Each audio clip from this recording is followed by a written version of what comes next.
ओम शांति। आज 25/4/2026 साकार महावाक्य।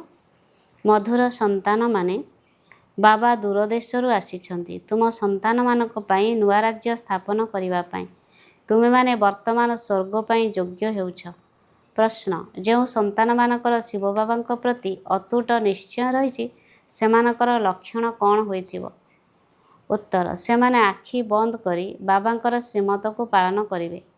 जहाँ भी आज्ञा मिलू सेमानक मनरे एभली विचार भी आसीबो नाही जे एथिरे किछि क्षति होइजिबो नाही तो, काहेकि ना एभली निश्चय बुद्धि संतान मानकर उत्तरदायी बाबा अटंती। सेमानको निश्चयर बल मिली थाए, अवस्था अटल एवं अचल हो जाए। गीत अछि, तुमी हो माता तुमी पिता हो। ओम शांति। यह कहार महिमा शुणिल? जहाँ को तुम संतान मानक व्यतीत दुनिया रे आउ केही भी जानी नाहंती। यह हेउची सर्वोच्च पितांकर महिमा। बाकी आउ जହାର भी महिमा करूछंती ताहा व्यर्थ होई जाउछि। एकमात्र भगवान ही सर्वोच्च अटंती। तेबे पितांकर परिचय किए देव? से निजे ही आसी आत्मार एवं निजर परिचय देउछंती। कौनसी भी मनुष्य को आत्मार यथार्थ परिचय जणा नाही। जदिओ कहउछंती महान आत्मा, जीव आत्मा, जेतेबेले केही शरीर छाड़े तेबे कुहंती शरीररु आत्मा बाहरी गला। शरीर मुर्दार होई जाइथाए। आत्मा हेउछि अविनाशी, ताहा केबे नष्ट हुए नाही। आत्मा जिए तारका सदृश ताहा अति सूक्ष्म अटे। आत्मा को एही आखि द्वारा देखी हुए नाही। सबु कर्तव्य आत्मा ही करिथाए, किंतु घड़ी घड़ी देह अभिमान रे आसी जाउथिबारु कहंती मु अमुक मु एहा करूछि। वास्तव रे आत्मा ही सब करिथाए। शरीर तो हेउछि यंत्र। साधु आदि मध्य जानिछंती जे आत्मा बहुत सूक्ष्म भ्रुकुटी मझिरे रहे, किंतु तांकर एही ज्ञान नाही जे आत्मारे अभिनय करिवार संस्कार अछि। आउ केतेक कुहंती आत्मारे संस्कार न थाए, आत्मा निर्लेप। केही केही कुहंती संस्कार अनुसार जन्म मिली थाए। ए संबंधरे मतभेद बहुत रहिछि। एकथा मध्य काहाको जणा नाही जे केउ आत्मा 84 जन्म नेउछि। तुमे जानिछ जे सूर्यवंशी मानकु ही 84 जन्मर चक्ରରେ आसिबाकू पड़ुछि। आत्मा ही 84 जन्मर चक्ରରେ आसी पतित हेउछि। ताकू किए पवित्र करिवो? पतित पावन सर्वोच्च एक पिता ही अटंती। तांकर महिमा सबुठारु श्रेष्ठ। 84 जन्म समस्ते तो नियंती नाही। पछरे आसुथिबा आत्मा माने तो 84 जन्म नहीं पारिबे नाही। समस्ते एकाठी तो आसंती नाही। जे प्रथमे सत्य जुगरे आसीबे सूर्यवंशी राजा एवं प्रजा हेबे तांकर ही 84 जन्म होइथाए। परे तो मनुष्यंकर बहुत वृद्धि होइथाए ना। पुणी काहार 83 काहार 80 जन्म हुए। सत्य जुगरे तो पूरा 150 वर्ष आयु होइथाए। सेठारे केही अल्पायु हेबे नाही। एकथा बाबा ही बसी बुझाउछंती। एबे केही परम पिता परमात्मा को जानी नाहांते। बाबा कहउछंती कि जेपरि तुमे आत्मा सेहीपरि मु मध्य आत्मा। तुमे केवल जन्म मरण चक्ରରେ आसुछ, मु आसु नाही। जेतेबेले पतित हेउछंती मोते सेतेबेले डाकुछंती। जेतेबेले बहुत दुखी होई जाइथांती सेतेबेले जाई डाकिथांती। वर्तमान तुम संतान मानकु शिव बाबा पढ़ाउछंती। केही केही पचारुछंती जे एकथा किपरि ग्रहण करिबु जे परमात्मा आसिछंती। तेबे तांकु बुझाइबाकू हेबो जे समस्ते डाकुछंती, हे पतित पावन आस। सिए तो निराकार अटंती। तांकर निजर शरीर नाही। तेणु पतित दुनिया को मध्य आसिबाकू हेबो। पवित्र दुनिया को तो आसीबे नाही। एहीपरि बुझाइबा दरकार। एकथा मध्य बुझाइबाकू हेबो जे परमात्मा एते छोट अटंती।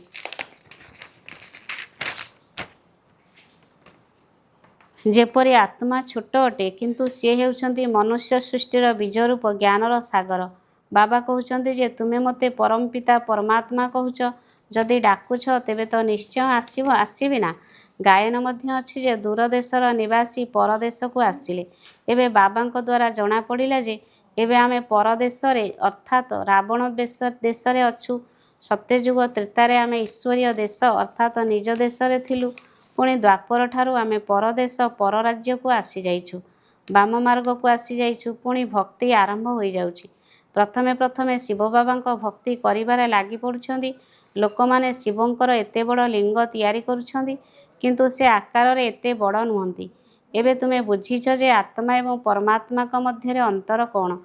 से ज्ञानर सागर, सर्वदा पवित्र सुखर सागर। ଆନନ୍ଦର ସାଗର ଅଟନ୍ତି। ଏହା ପରମାତ୍ମାଙ୍କର ମହିମା ଅଟେ ନା। ଏବେ ଡାକୁଛନ୍ତି ଯେ ହେ ପତିତପାବନ ଆସ। ସେ ହେଉଛନ୍ତି ପରମ ପିତା, ଯିଏକି କଳ୍ପ କଳ୍ପ ଆସିଛନ୍ତି। ଦୂର ଦେଶରେ ରହୁଥିବା ଯାତ୍ରୀଙ୍କୁ ଡାକୁଛନ୍ତି, ତାଙ୍କର ମହିମା ଗାୟନ କରୁଛନ୍ତି। ବ୍ରହ୍ମା ସରସ୍ୱତୀଙ୍କୁ ତ ଡାକୁନାହାନ୍ତି, ନିରାକାର ପରମାତ୍ମାକୁ ହିଁ ଡାକୁଛନ୍ତି। ଆତ୍ମା ଡାକୁଛି ଯେ ଦୂର ଦେଶର ନିବାସୀ ଏବେ ପରଦେଶକୁ ଆସ, କାହିଁକି ନା ସମସ୍ତେ ପତିତ ହୋଇଯାଇଛନ୍ତି। ମୁଁ ମଧ୍ୟ ସେତେବେଳେ ଆସିବି, ଯେତେବେଳେ ରାବଣ ରାଜ୍ୟ ଶେଷ ହେବାର ଥିବ। ମୁଁ ସଙ୍ଗମ ଯୁଗରେ ହିଁ ଆସୁଛି, ଏକଥା କାହାକୁ ମଧ୍ୟ ଜଣାନାହିଁ। କହନ୍ତି ମଧ୍ୟ ଯେ ସେହି ପରମାତ୍ମା ବିନ୍ଦୁ ଅଟନ୍ତି। ଆଜିକାଲି ପୁଣି କହୁଛନ୍ତି ଆତ୍ମା ସୋ ପରମାତ୍ମା, ପରମାତ୍ମା ସୋ ଆତ୍ମା, ଏକ ଓ ଅଭିନ୍ନ। ଆତ୍ମା ହିଁ ପରମାତ୍ମା, ଏହା ତ ସମ୍ଭବ ନୁହେଁ।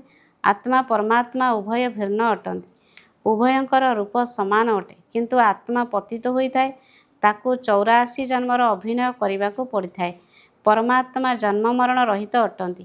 ଯଦି ଆତ୍ମା ହିଁ ପରମାତ୍ମା ବୋଲି କହୁଛନ୍ତି, ତେବେ କ'ଣ ସତୋପ୍ରଧାନ ପରମାତ୍ମା ତମୋପ୍ରଧାନ ଅବସ୍ଥାକୁ ଆସୁଛନ୍ତି କି? ନା, ଏହା ତ ହୋଇପାରିବ ନାହିଁ। ବାବା କହୁଛନ୍ତି ଯେ ମୁଁ ସର୍ବ ଆତ୍ମାମାନଙ୍କର ସେବା କରିବା ପାଇଁ ଆସୁଛି। ମୋର ଜନ୍ମ ମଧ୍ୟ କୁହାଯାଏ ନାହିଁ। ମୁଁ ନର୍କବାସୀମାନଙ୍କୁ ସ୍ୱର୍ଗବାସୀ କରିବା ପାଇଁ ହିଁ ଆସୁଛି। ପରଦେଶକୁ ଆସିଛି ନିଜର ସ୍ୱର୍ଗ ସ୍ଥାପନ କରିବା ପାଇଁ। ବାବା ହିଁ ଆସି ଆମକୁ ସ୍ୱର୍ଗ ପାଇଁ ଯୋଗ୍ୟ କରାଉଛନ୍ତି। ଏ କଥା ମଧ୍ୟ ବୁଝାଉଛନ୍ତି କି ସବୁ ଆତ୍ମାମାନଙ୍କର ନିଜ ନିଜର ଅଭିନୟ ରହିଛି। ପରମାତ୍ମା ଜନ୍ମ ମରଣ ରହିତ ଅଟନ୍ତି। ସିଏ ନିଶ୍ଚୟ ଆସୁଛନ୍ତି, ତେଣୁ ତ ଶିବରାତ୍ରି ପାଳନ କରାଯାଉଛି। କିନ୍ତୁ ସିଏ କେବେ ଆସୁଛନ୍ତି ଏହା କେହି ଜାଣନ୍ତି ନାହିଁ। ଏମିତି ହିଁ ଶିବ ଜୟନ୍ତୀ ପାଳନ କରି ଆସୁଛନ୍ତି। ସେ ନିଶ୍ଚୟ ସଙ୍ଗମରେ ଆସିଥିବେ ସ୍ୱର୍ଗ ସ୍ଥାପନ କରିବା ପାଇଁ। ପତିତମାନଙ୍କୁ ପବିତ୍ର କରିବା ପାଇଁ ନିଶ୍ଚୟ ସଙ୍ଗମରେ ଆସିବେ ନା। ପାବନ ସୃଷ୍ଟି ହେଉଛି ସ୍ୱର୍ଗ। କହୁଛନ୍ତି ପତିତ ପାବନ ଆସ, ତେବେ ନିଶ୍ଚୟ ପତିତ ଦୁନିଆର ବିନାଶ ସମୟ ହୋଇଥିବ, ତେବେ ହିଁ ପବିତ୍ର ଦୁନିଆ ସ୍ଥାପନ କରିବେ। ଯୁଗେ ଯୁଗେ ତ ଆସୁନାହାନ୍ତି। ବାବା କହୁଛନ୍ତି ମୋତେ ସଙ୍ଗମରେ ହିଁ ଆସି ପତିତ ଦୁନିଆକୁ ପାବନ କରିବାର ଅଛି। ଏହା ହେଉଛି ପରଦେଶ, ରାବଣର ଦେଶ।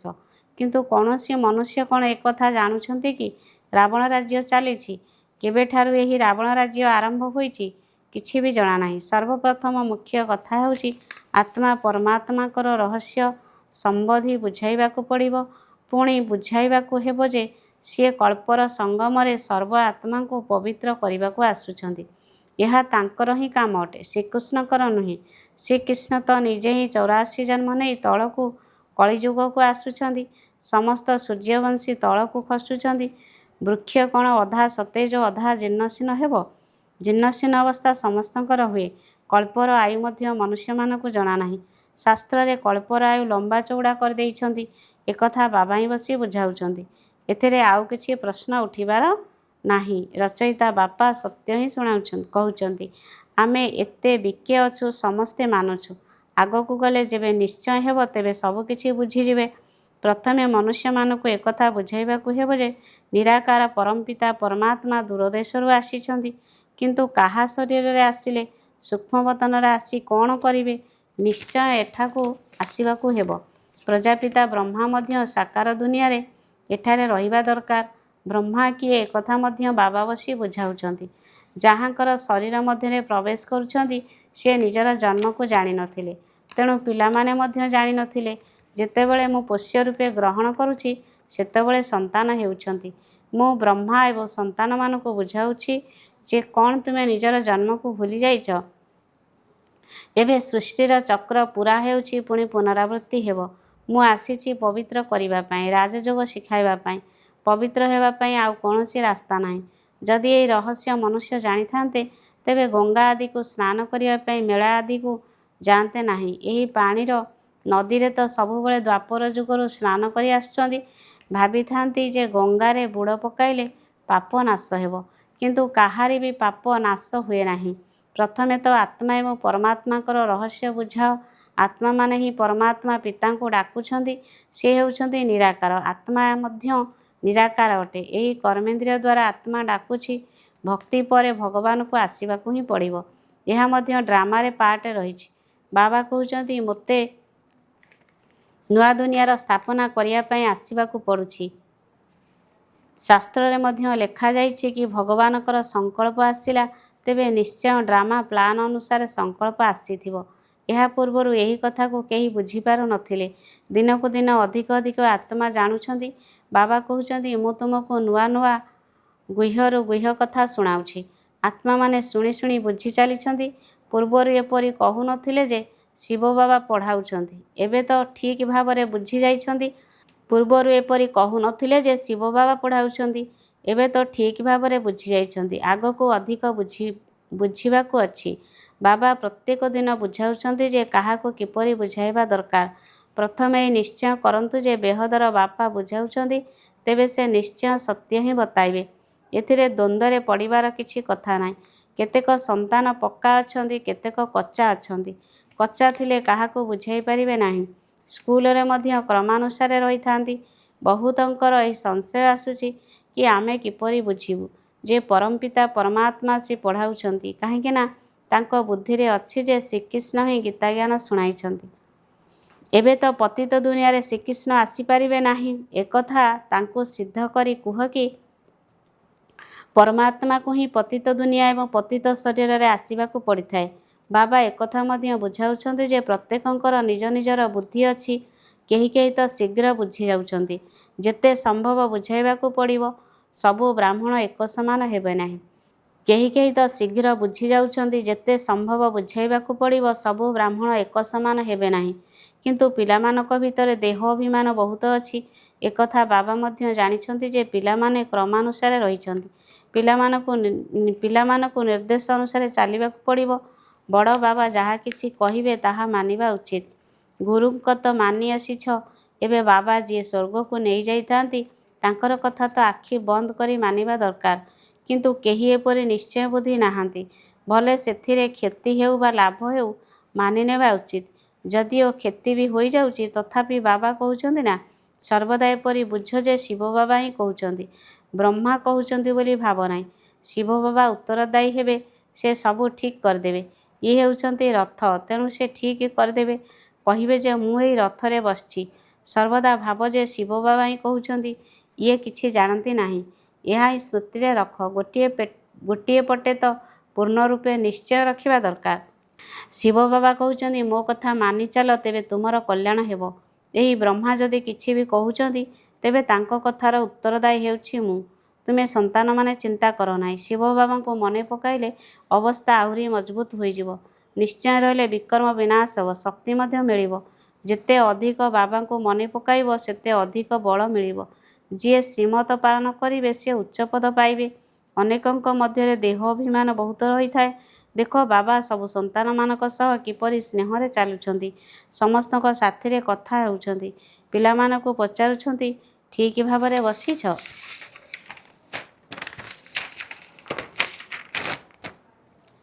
କୌଣସି ଅସୁବିଧା ନାହିଁ ତ? ପିଲାମାନଙ୍କ ପ୍ରତି ସ୍ନେହ ରହିଥାଏ। ଅବିନାଶୀ ପିତାଙ୍କର ସନ୍ତାନମାନଙ୍କ ପାଇଁ ବହୁତ ବହୁତ ସ୍ନେହ ରହିଛି। ଯିଏ ଯେତେ ଶ୍ରୀମତକୁ ଧ୍ୟାନରେ ରଖି ସେବା କରନ୍ତି, ସେହି ଅନୁସାରେ ତାଙ୍କ ପ୍ରତି ସ୍ନେହ ରହିଥାଏ। ସେବାରେ ହିଁ ଲାଭ ଅଛି। ସେବାର୍ଥେ ପରିଶ୍ରମ କରିବାକୁ ହେବ। ଯଦି କେହି ଭଲ ସେବା କରୁଥାନ୍ତି, ତେବେ ସେମାନେ ହୃଦୟରେ ମଧ୍ୟ ରହିଥାନ୍ତି ଯେ ଏ ଉତ୍ତମ ସନ୍ତାନ ଅଟେ। କିନ୍ତୁ କେବେ କେବେ ଚାଲୁ ଚାଲୁ କାହା କାହା ଉପରେ କୌଣସି ଖରାପ ଗ୍ରହର ପ୍ରଭାବ ମଧ୍ୟ ପଡ଼ିଯାଇଥାଏ। ମାୟା ବାଧା ଦେଇଥାଏ ନା। ଖରାପ ଗ୍ରହଚାରୀ କାରଣରୁ ପୁଣି ଜ୍ଞାନ ଧାରଣ କରିପାରି ନଥାନ୍ତି। କେହି ତ ପୁଣି କର୍ମଣା ସେବା ଅକ୍ଳାନ୍ତ ହୋଇ କରିଥାନ୍ତି। ତୁମର କାମ ହେଲା ସମସ୍ତଙ୍କୁ ସୁଖଧାମର ମାଲିକ କରାଇବା। କାହାକୁ ହେଲେ ଦୁଃଖ ଦିଅ ନାହିଁ। ଜ୍ଞାନ ନଥିବାରୁ ବହୁତ ଦୁଃଖ ଦେଇଥାନ୍ତି। ପୁଣି କେତେ ବି ବୁଝାଅ, ବୁଝନ୍ତି ନାହିଁ। ପ୍ରଥମେ ଆତ୍ମା ଏବଂ ପରମାତ୍ମାଙ୍କ ବିଷୟରେ ବୁଝାଅ। କିପରି ଆତ୍ମାରେ 84 ଜନ୍ମର ଅଭିନୟ ଭରି ହୋଇ ରହିଛି, ଯାହାକି ଅବିନାଶୀ ଅଭିନୟ ଅଟେ। ଏହା କେବେ ବଦଳେ ନାହିଁ। ଡ୍ରାମାରେ ନିର୍ଦ୍ଧାରିତ ରହିଛି। ଏପରି ନିଶ୍ଚୟ ସମ୍ପନ୍ନ ଆତ୍ମା କେବେ ବି ହଲଚଲ ହେବେ ନାହିଁ। ଅନେକ ଆତ୍ମା ହଲଚଲ ହୋଇଯାଆନ୍ତି। ଶେଷ ସମୟରେ ଯେତେବେଳେ ଦୁନିଆ ରୂପୀ ପାଳଗଦାକୁ ନିଆଁ ଲାଗିଯିବ, ସେତେବେଳେ ସେମାନେ ସ୍ଥିର ନିଶ୍ଚୟବୁଦ୍ଧି ହୋଇଯିବେ।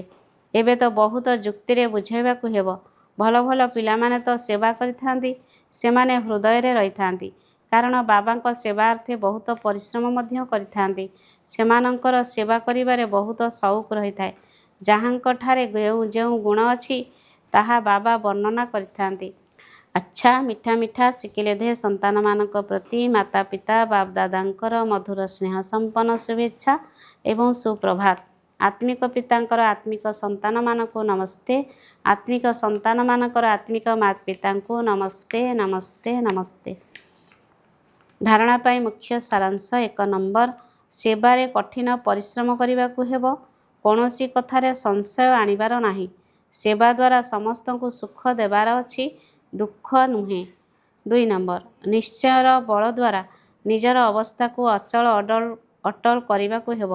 ଯେଉଁ ସବୁ ଶ୍ରୀମତ ମିଳୁଛି ସେଥିରେ କଲ୍ୟାଣ ସମାହିତ ହୋଇ ରହିଛି। କାହିଁକିନା ବାବା ଉତ୍ତରଦାୟୀ ଅଟନ୍ତି, ସେଥିପାଇଁ କୌଣସି ଚିନ୍ତା କରିବାର ନାହିଁ।